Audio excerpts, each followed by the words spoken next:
As Fortnite Wilds nears its end and Season 4 draws closer, the anticipation of what the apparatus will do continues to grow within the community. We learned that the apparatus doesn't look into different realities or have anything to do with time travel, but rather it's a literal stellar projector, as Sloan had told us in the beginning of the season. On the projection created by the apparatus, we will observe a moon spiraling closer and closer to the island day by day as time goes on, eventually forming an eclipse as noted by Dr. Sloan and her newest set of voice lines. With this eclipse possibly being the key to escaping the island, which Optimus Prime has been talking about all season, and also explaining what may have happened to the ancient civilization. In addition to all of that, we got more information regarding the puzzling Triarchy introduced last season. In an NPC interaction between Era and Triarch Nox, Era name drops one of the other Triarchs named Triarch Aurora, giving us more clarity about the Triarchy and whether they're really a part of the last reality or not. Equally important, Dr. Sloan gives us a deeper explanation in her new snapshot quests and voice lines on how she managed to survive her injuries, how the ancient civilization may have escaped,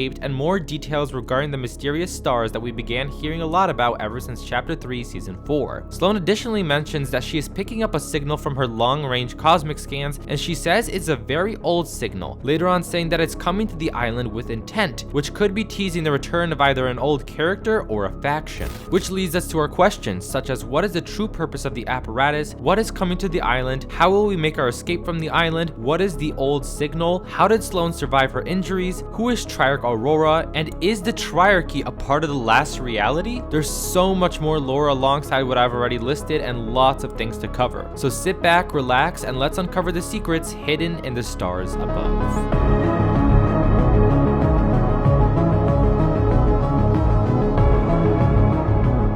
Before we begin with the questions, I'd like to give a quick recap of the lore we got in July, since the story was somewhat dry, but we still got some things that are important to cover. Let's begin with the Triggerfish snapshot quests. To sum it up, Triggerfish was recruited by Princess Brine to locate the coral buddies who've mysteriously gone missing, in which he then recruits us to help him out and get to the bottom of this mystery. After a showcase of our skills to prove to Triggerfish we are ready for the task, and a mention of a great kraken by Princess Brine, we eventually end up at Berg Barge, where we find a lone coral buddy in a container and two characters named Turk and Riptide. After consulting the two about the disappearance of the coral buddies, they were reluctant to give us information and told us to leave the location at once. Although Turk's dialogue stood out the most because while interacting with his NPC, he sarcastically says that he's definitely not selling the coral buddies to a wealthy collector, which very well may be another hint at Midas's long and overdue return to the story. Or he may have been referring to a new character that is set to release next season named Kato Thorn, a thief who has been stealing items from content creators and adding it to his collection.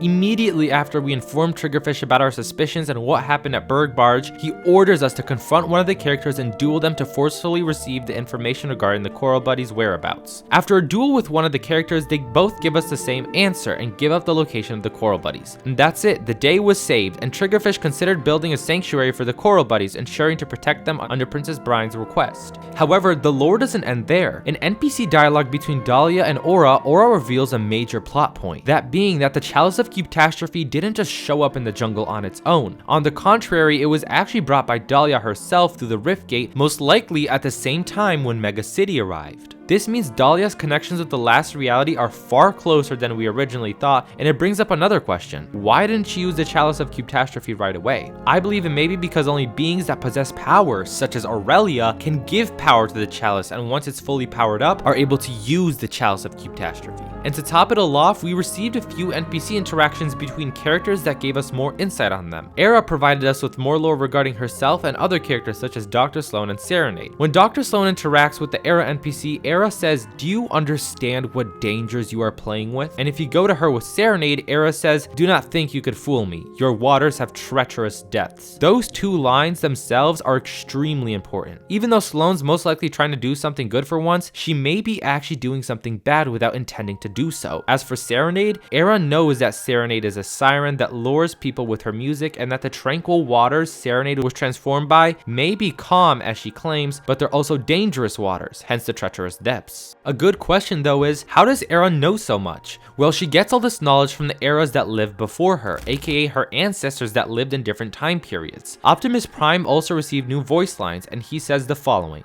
The key to your future lies in the past. You must brave the unknown. Fight on and roll out.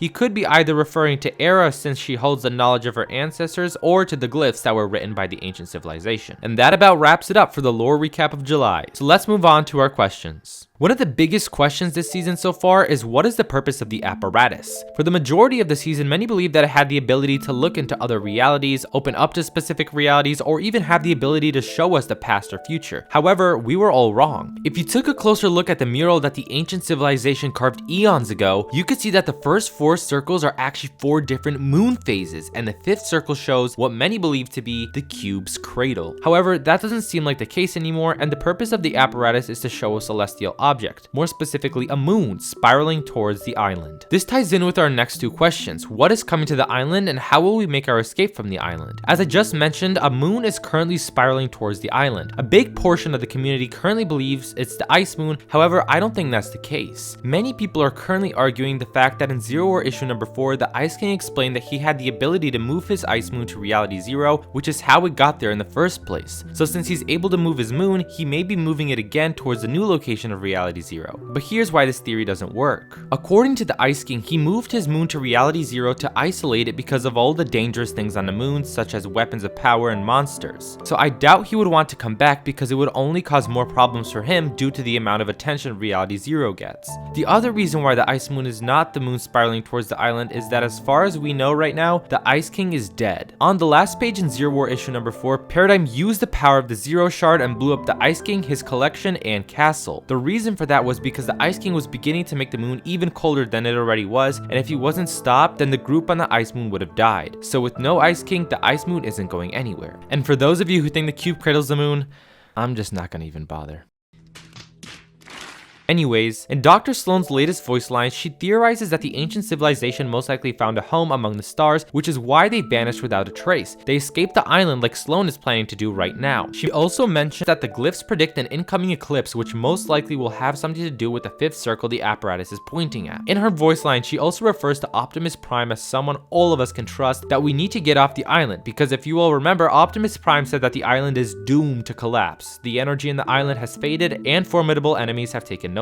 It's highly possible that this eclipse will be our means of escaping the island. However, Sloan tells us that she's having trouble with the explorers, also known as the luminaries, and she's arguing with them about the apparatus. According to her, if they see Sloan near the apparatus, they'll overreact, but unlike Sloan, they don't see the big picture and the danger the island is in. Despite that, Sloan says she has a plan that will give us all a path to escape our enemies for good. She claims it's risky, but worth it. I believe that the eclipse may possibly open up a portal to another reality for a certain period of time, allowing us to escape the island once and for all. However, the moon and the eclipse aren't the only things coming our way. Dr. Sloan says she is picking up a signal, a very old one she herself recognizes. Leading us into our next question. What is the old signal? In Sloan's newest voice line, she tells us this. Energy debris from the Riftgate collapse has complicated my long-range cosmic scans.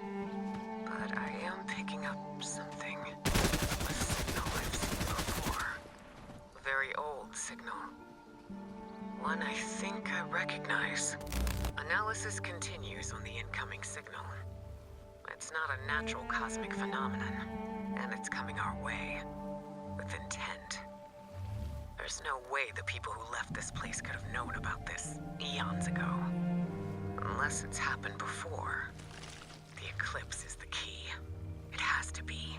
At the moment, no one is exactly sure what that signal that Sloan is referring to is, although I have some theories on what it may be, starting with Geno. As many of you know, I believe that Geno is the Shapeless Man. To me personally, the clues and the evidence I've gathered points to Geno being the Shapeless Man. As Sloan mentioned, the Riftgate's energy debris is messing with her long-range cosmic scans. However, she was able to pick up a signal which she said is familiar to her, and that the signal is coming closer and closer to the island with intent. But what does Geno have to do with any of this? Well, at the end of the Oathbound quest, Stellan tells us that the Shapeless Man thinks he's won and is no longer showing up in Stellan's dreams. To people who believe that Geno is the Shapeless Man, this made no sense. How did the Shapeless Man think he had won if the Riftgate failed and Mega City and the Chalice of Catastrophe came through the Sky Rift? I will admit a lot of this seems to be pointing towards the Nothing being the Shapeless Man, but I still disagree with that theory and remain firm in believing that Geno is the Shapeless Man. Fast forward to now, Sloan mentions that the Riftgate's energy debris is messing with her cosmic scans, but how would the Riftgate's collapse benefit Geno at all? As we all know, after the island was destroyed, the Zero 0 Point abandoned the reality it was in and relocated to a new one, far away from its former one to prevent the last reality from locating it. This means that all people who currently had the coordinates of reality 0 lost it and would begin their search for it again. One of those people is Geno. I believe that he pushed and rushed Stellan to build the Riftgate knowing that it would implode to create a beacon of where the island is. The energy signatures of the Riftgate's explosion, considering it was using refined kinetic ore, would have been massive, and I think that's exactly what Geno wanted so he can begin making his preparations to reach the new reality 0. This would then explain why the Shapeless Man believed he had won once the Riftgate was destroyed, not because of what was coming through the rift, but because of the energy signatures which would allow him to get to the island. If this theory is correct, I feel like the rumored Order Restored comics that are set to release in January will go into greater detail about Geno's entire plan with the Riftgate and getting back to the island. If this theory is wrong though, I feel like the Cube Cradle can be an alternative option to this since Sloane said that the signal is coming with intent. Although if it was the Cube Cradle, I believe Sloane would have been more frightened when seeing the signal, and the reality is quite the opposite. She didn't sound exactly happy about seeing the signal, but she didn't sound frightened about it either. Nonetheless, we're left with another big question, and that is how did Sloane survive her injuries? Dr. Sloane surviving was both a shock and also not a shock for the community. Sloane's character is vital to the story, and she still has a lot more character development to go through, so it was expected she would live. However, according to her voice lines, it was not meant to be that way, and her living and breathing is impossible in her point of view.